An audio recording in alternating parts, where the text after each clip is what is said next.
Ahora vamos a revisar una cualidad muy importante de la luz y en consecuencia otra incidencia lumínica que se debe tener en cuenta en una composición, y es que la luz rebota. Entonces siempre tenemos que pensar en qué superficies rebota la luz y cómo se comporta esta luz de rebote. Para eso les voy a mostrar acá una imagen. En esta imagen podemos observar un ambiente cerrado en el que hay dos cajas y unas paredes coloreadas. Se puede ver claramente cómo la luz blanca golpea en las paredes y rebota, tiñéndose del color de la superficie en la que rebota y llenando o llegando a áreas del espacio que no serían accesibles directamente a las de luz blanca, pero que por rebote alcanzan a llenar casi la totalidad del espacio. Entonces son dos situaciones que ocurren simultáneamente. Primero, la luz rebota. Cuando rebota pierde algo de potencia, pero rebota indefinidamente. Luego de golpear una superficie, rebota, y cuando golpea una segunda superficie vuelve a rebotar indefinidamente.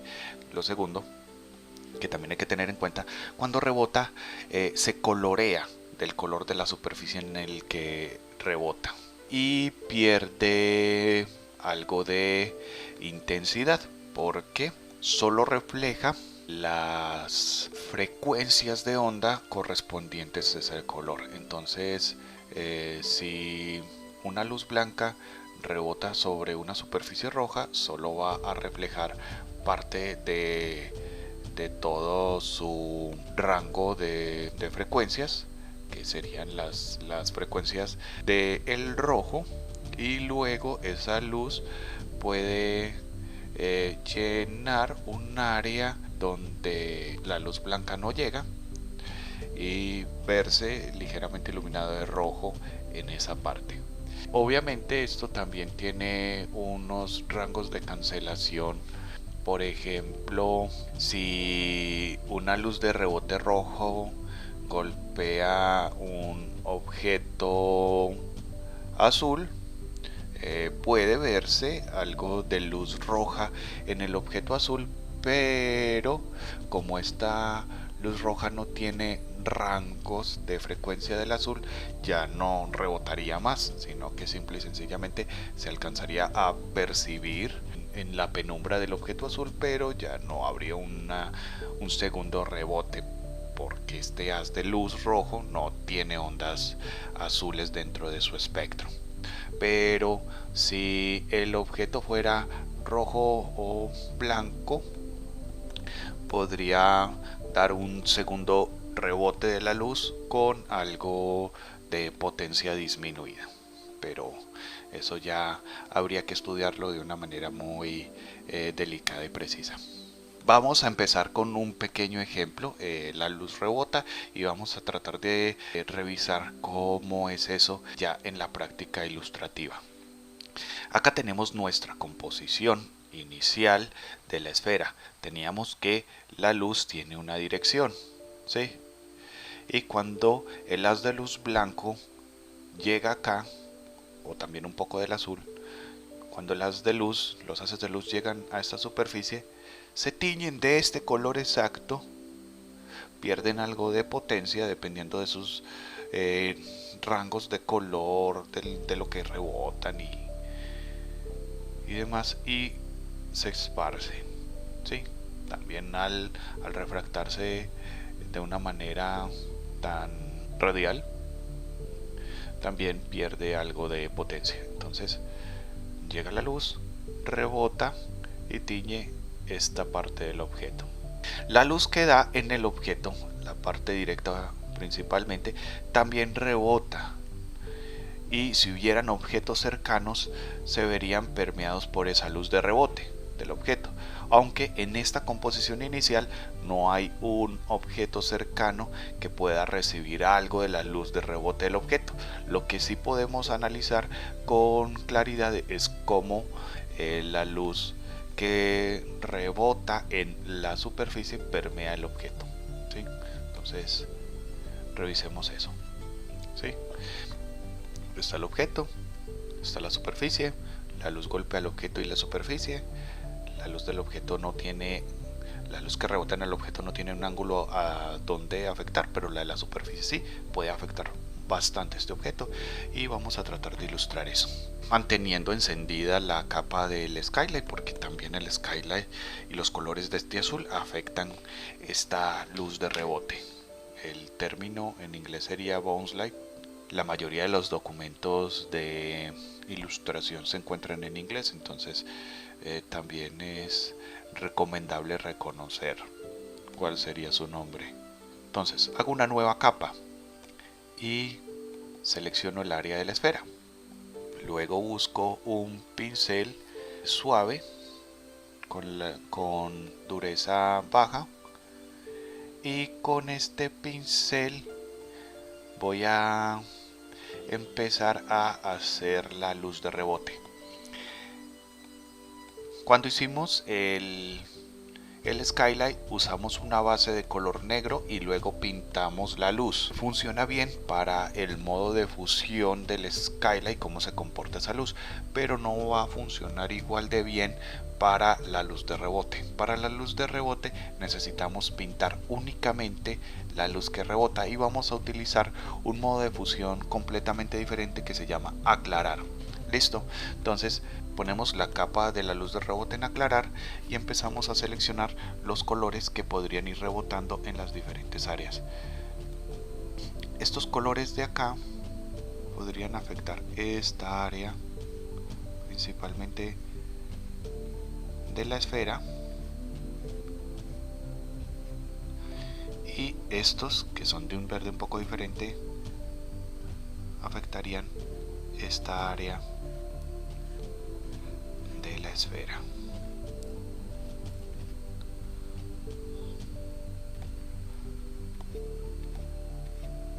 Cerca del punto de contacto hay muy poca luz, por lo tanto también es lógico que no haya mucha luz de rebote.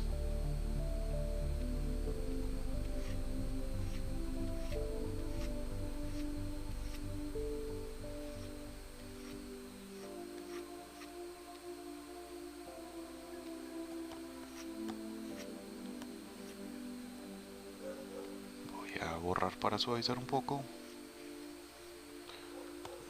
Debo elegir un borrador que tenga dureza 0.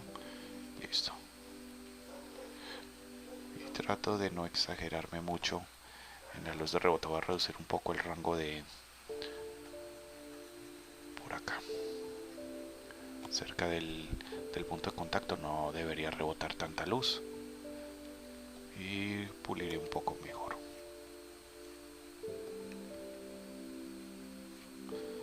Esta luz acá es un poco más intensa, entonces también trato de representar esa intensidad con una variación de brillo y con una variación de color.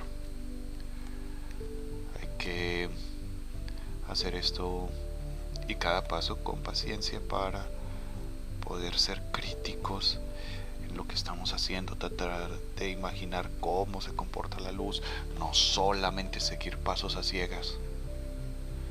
Listo.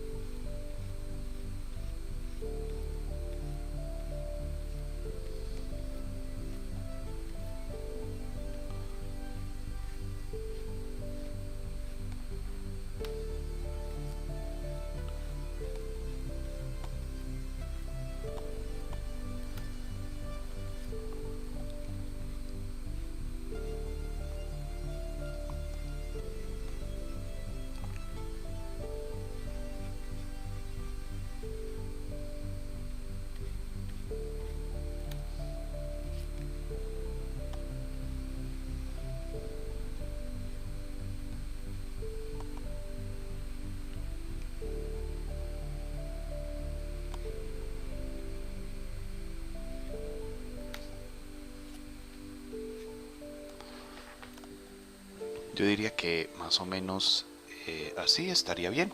Se puede alcanzar a ver los colores de la superficie rebotando en la esfera. Sin embargo, en este momento están algo intensos. Les voy a bajar la opacidad por ahí a 80 o a 70 para que sea un poco más natural, porque como les digo, la luz rebota, ¿cierto? Pero cuando rebota no solo se colorea el color de la superficie, eso también hay que tenerlo en cuenta, sino que también pierde algo de intensidad. No va a rebotar con exactamente la misma intensidad de lo que se ve en la superficie, pierde fuerza. Entonces hacemos primero el coloreado bien crítico, analizando los colores que rebotan de la superficie, aplicándoselos a la esfera, y ya luego le bajamos la opacidad hasta que tenga una relación natural con lo que podríamos ver en un ambiente real. Entonces yo creo que aquí está más o menos bien. Podemos ver que acá quedó bien aplicada la luz del cielo y la luz natural. Son 3 incidencias lumínicas a tener en cuenta en una composición. Ahora vamos a hacer la luz de rebote, pero a un nivel más avanzado. Entonces, existe un término que se llama radiosidad. La radiosidad es el estudio de todas las posibles situaciones lumínicas relacionadas con el rebote de la luz que se pueden dar en una composición. Listo. Es una revisión concienzuda de todos los posibles rebotes de la luz. Acá les voy a mostrar una imagen. Acá está. Es un render que muestra 2 ejemplos. En el lado izquierdo está una escena renderizada sin luz de rebote, sin radiosidad. Y en la derecha está la misma escena ya con la radiosidad. La radiosidad ocurre en la vida real, pero se puede desactivar en un software de 3D. Si no existiera la luz de rebote, todas las sombras serían extremadamente oscuras, como se ve en el ejemplo. Y mucho del espacio donde se desenvuelven las personas no se alcanzaría a ver por la densidad casi negra de una sombra. Si hay solo una dirección para las fuentes de luz, por lógica, a donde no llega esa luz debería ser 100% negro. Pero en la vida real no es así porque la luz rebota. ¿Listo?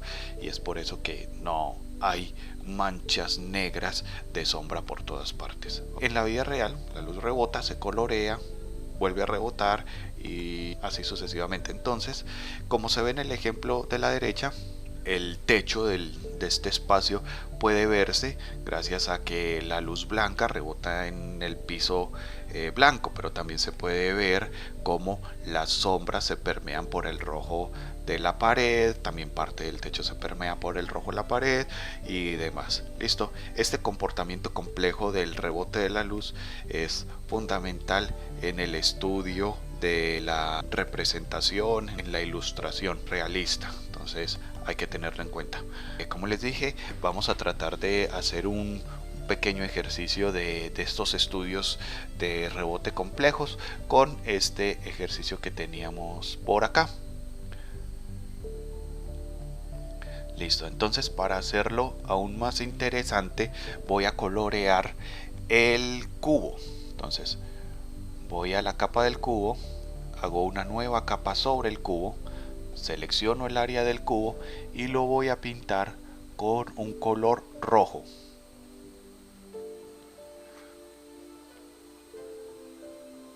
Este color rojo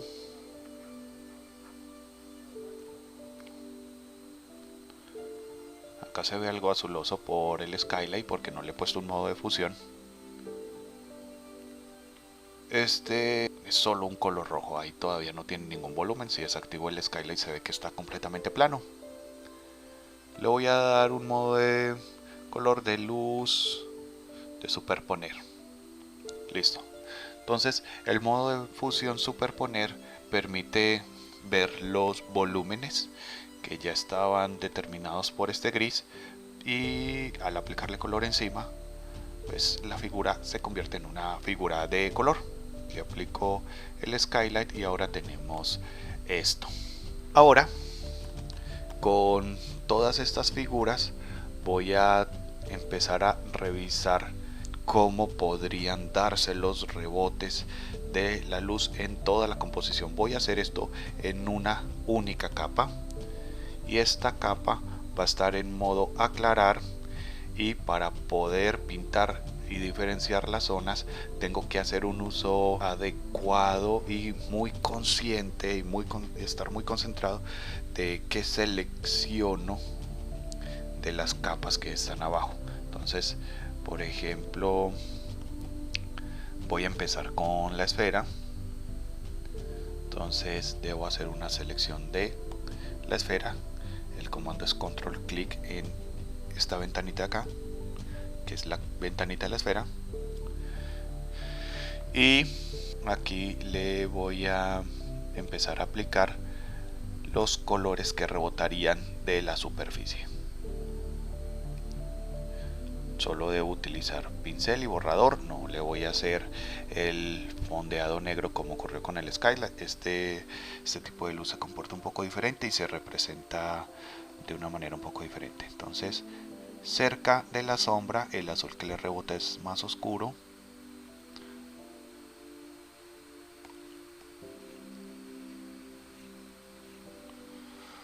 Les recuerdo que primero lo hago con intensidad y más adelante puedo bajar la opacidad de la capa de las luces de rebote. Por ahora simplemente trato de representar lo mejor posible el color que rebota en la esfera.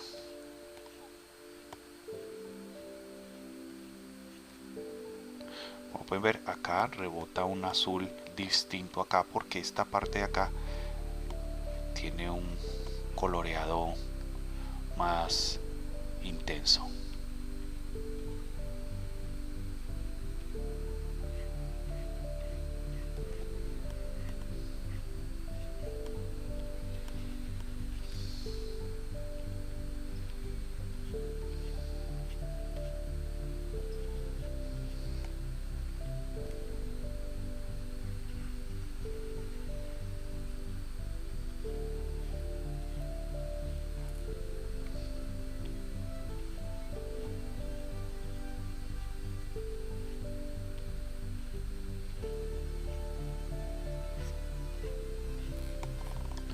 Listo.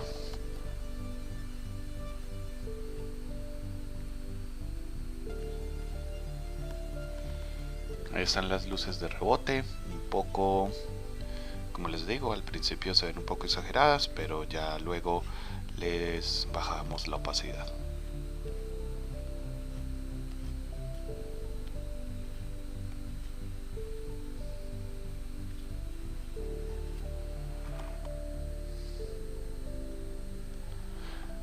Ok, luego debo hacer las luces de rebote que golpean el cubo. Sin cambiarme de capa, selecciono el área del cubo y este lado, esta cara, voy a seleccionar solo esta cara mejor primero.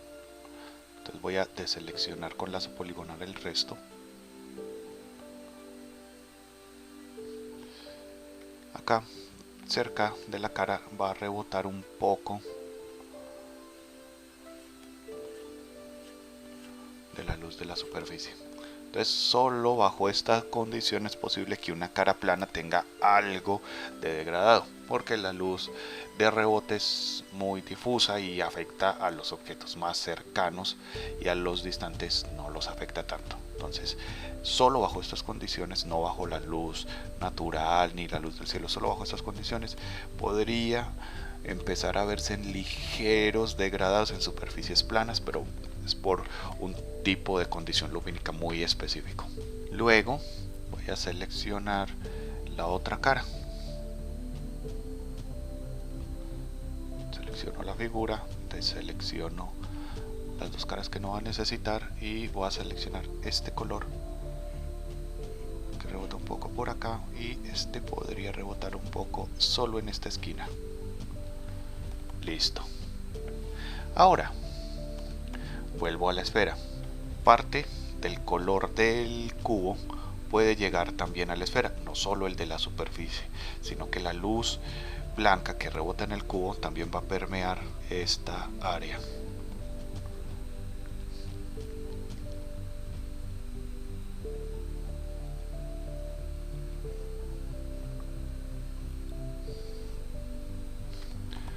Listo.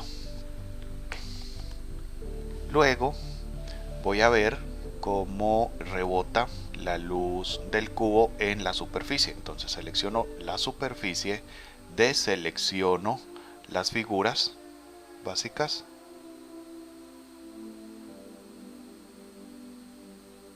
para que no se vaya a estropear, y esta luz va a rebotar en esta área más cercana al objeto y va a permear un poco las sombras cercanas.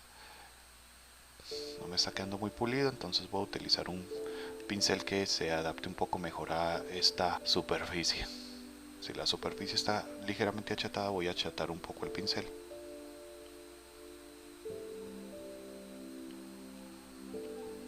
Esto se puede funcionar mejor. Listo.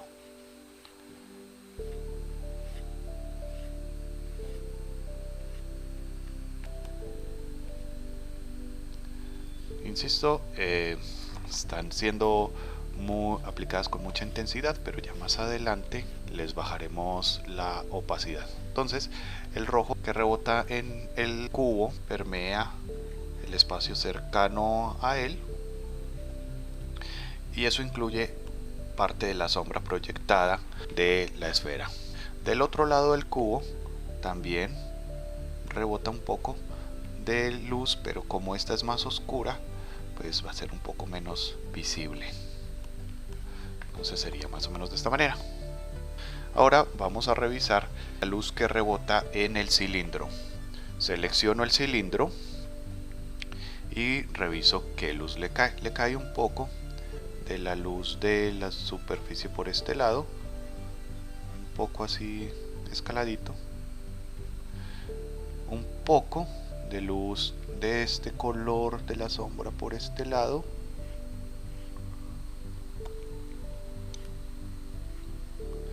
y un poco del color de la superficie por este lado. También puede que le llegue algo del color del cubo, pero como este lado del cilindro es más claro que este color, pues no se va a notar mucho. Listo. El mismo cilindro podría, voy a seleccionar la superficie, deselecciono los objetos,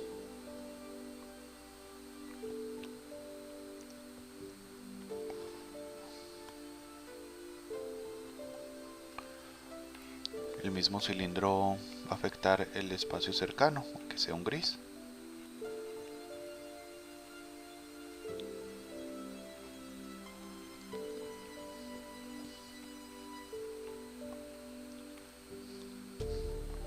Más o menos de esta manera.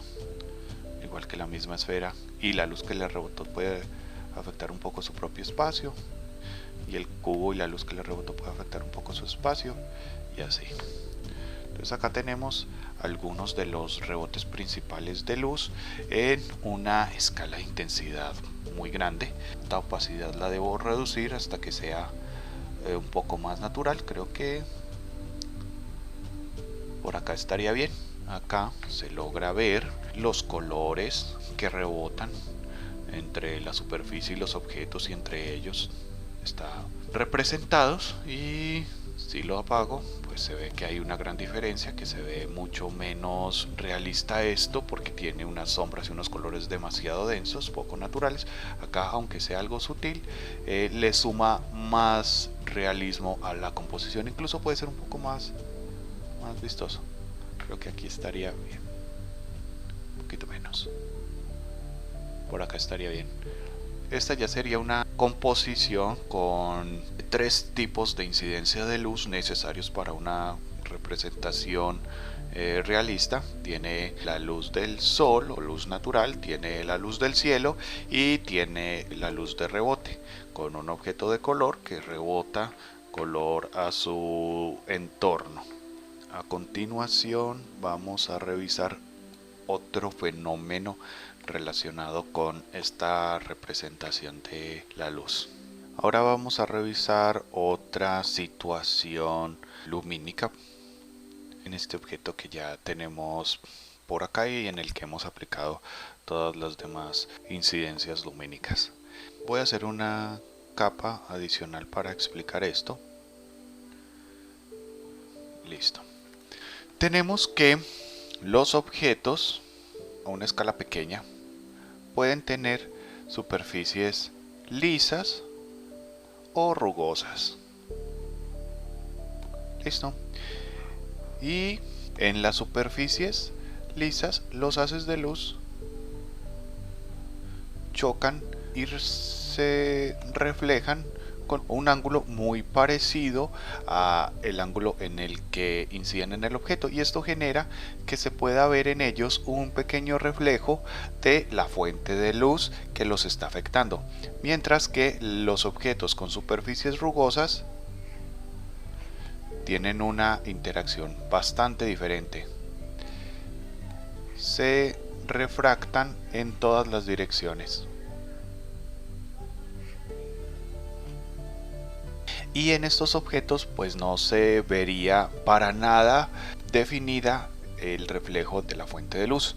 Este reflejo de la fuente de luz se llama especular y lo tienen más marcado los objetos de superficies brillantes, pero en realidad lo tienen todos.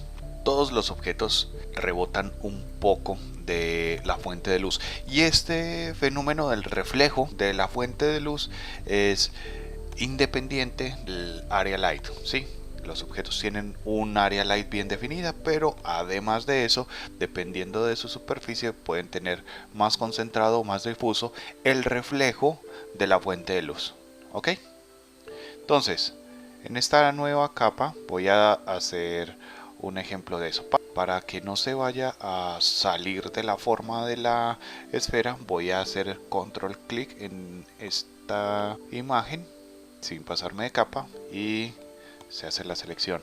Luego voy a utilizar el color blanco y voy a darle a el pincel la forma que creo que tendría ese reflejo de la fuente de luz. Creo que sería más o menos así y tendría más o menos este ángulo para este incidencia. Entonces, con el borde un poco difuso, no demasiado, podría ser acá una representación de cómo sería un especular más o menos concentrado. Este sería el especular característico de un objeto con una superficie lisa. Listo. Mientras más rugosa sea esa superficie, más difuso va a ser el especular, más opaco y más grande. Entonces ahora voy a hacer un especular un poco más suave. ¿Sí? Este especular es más difuso que el anterior, mucho más difuso, menos intenso, no es tan claro y es un poco más grande. Esto sería el especular característico de una superficie semimate. Tiene algo de rugosidad, pero no demasiada. Alcanza a reflejarse un poco de esa fuente de luz. Y el último caso sería ya un reflejo de la fuente de luz muy disperso, muy tenue y muy grande, que podría ir acá.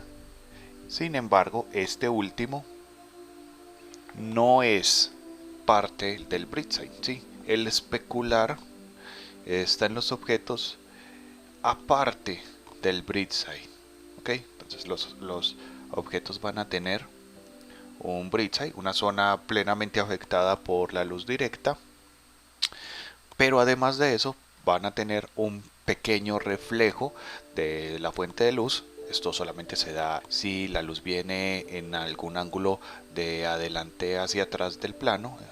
Si la luz viene desde atrás del objeto no habría especulares, sería imposible. Pero en esta alternativa los objetos tienen el BridgeSight y un reflejo, no importa cuán difuso sea. En este caso sería tremendamente difuso pero presente. Un poco más concentrado, y este último que sería el caso de una superficie muy brillante. Ahora vamos a aplicar estos especulares a los objetos complejos que teníamos por allí. Pues complejos entre comillas, son formas geométricas básicas. Pero en cada forma los especulares se dan de manera diferente. Como siempre, empezamos por la esfera, que ya hicimos un pequeño ejemplo, pero todavía falta revisar cómo interactúa ese reflejo de la fuente de luz en las otras formas. Selecciono entonces, hago una nueva capa, selecciono la forma de la esfera, clic, control clic a la capa donde está la esfera y dibujo un especular. El especular de la esfera es el más sencillo, no es exigente para nada. Ahí está. Ok. En el cubo, los especulares se dan de una manera diferente. Las superficies planas difícilmente podrían reflejar una fuente de luz, a menos de que sean muy brillantes y reflejen la fuente de luz de tal manera que se vea la cara casi completamente blanca. Pero en el ángulo en el que tenemos la luz en esta composición, que es un ki de izquierda a derecha, de arriba abajo, de adelante hacia atrás, la parte más afectada del cubo sería este bisel, y este bisel es el que va a tener el especular. Entonces aquí, y tal vez un poco tenue acá,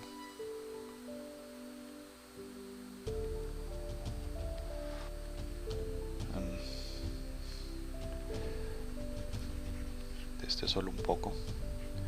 Aquí estaría el especular concentrado en este bisel para esta figura. Listo. Los especulares pueden concentrarse con relativa facilidad en los puntos donde se dobla la forma.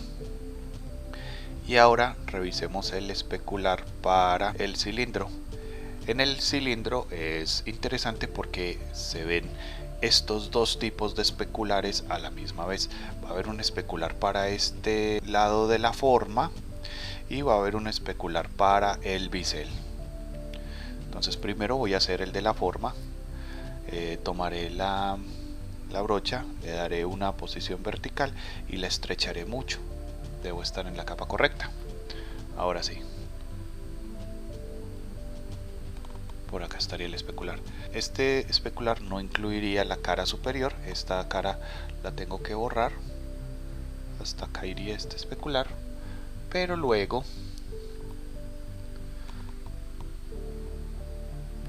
debo hacer un especular por el bisel de la figura. Para hacer el especular del bisel, acá creo que puedo hacer un poco más estrecho este especular. Selecciono y lo reubico acá. Listo. Voy a seleccionar la cara superior con una forma elíptica de selección. La selecciono así, que quede perfecta.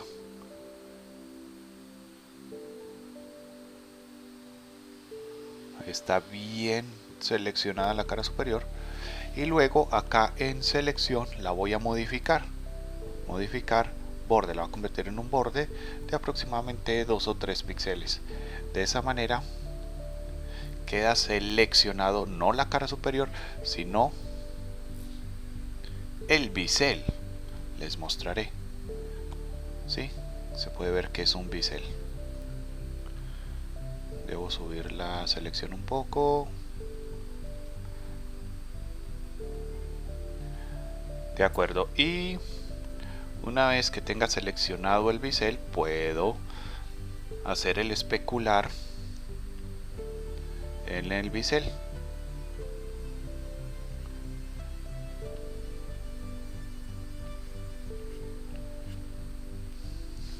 está.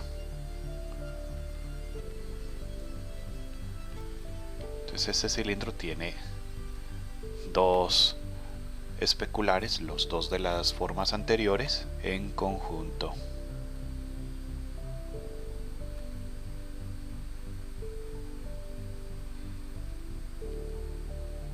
Apago las guías y vamos acá. Ahora, estos especulares pueden tener una variante de interacción del color. Esta interacción del color en este momento está determinada por la simple opacidad del color blanco, ya que no le apliqué ningún tipo de fondo negro como hice con el skylight. Entonces lo que puedo hacer para revisar esta interacción y tener otros modos de fusión del color que pueden ser más interesantes es lo siguiente. Primero voy a hacer una nueva capa por debajo de estos especulares.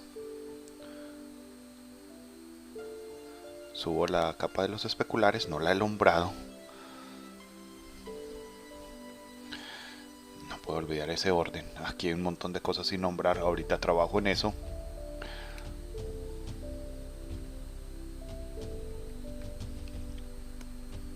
Bueno, ahorita. Y en esta capa que está por debajo de los especulares, voy a hacer una selección de las figuras con control clic, luego shift control clic en el cubo y shift control clic en el cilindro, y estas figuras las voy a pintar 100% de negro. Luego cojo la capa de los especulares y la capa negra y las combino, y ahora le puedo dar diferentes modos de fusión. El modo aclarar presenta los especulares de esta manera. El modo trama presenta los especulares de una manera muy parecida a como estaban, simplemente con la opacidad.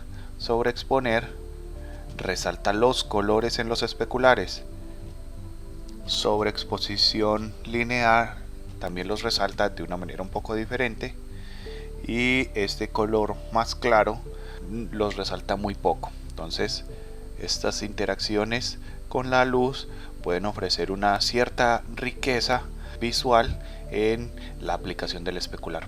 Le voy a dejar este que es muy intenso, un especular fuertísimo, pero que se ve bastante llamativo. Entonces esa es otra manera de también hacer el mismo ejercicio de los especulares. Ambas válidas, son solo el especular blanco sobre el objeto o que tenga una base negra para poder luego ponerle una interacción de modo de fusión que pueda resaltar un poco más ese punto de dispersión hacia del brillo hacia lo no brillante. Acá por ejemplo incluso se resalta un poco el azul del skylight en el punto de transición. Sin embargo, nos queda faltando revisar una última situación lumínica.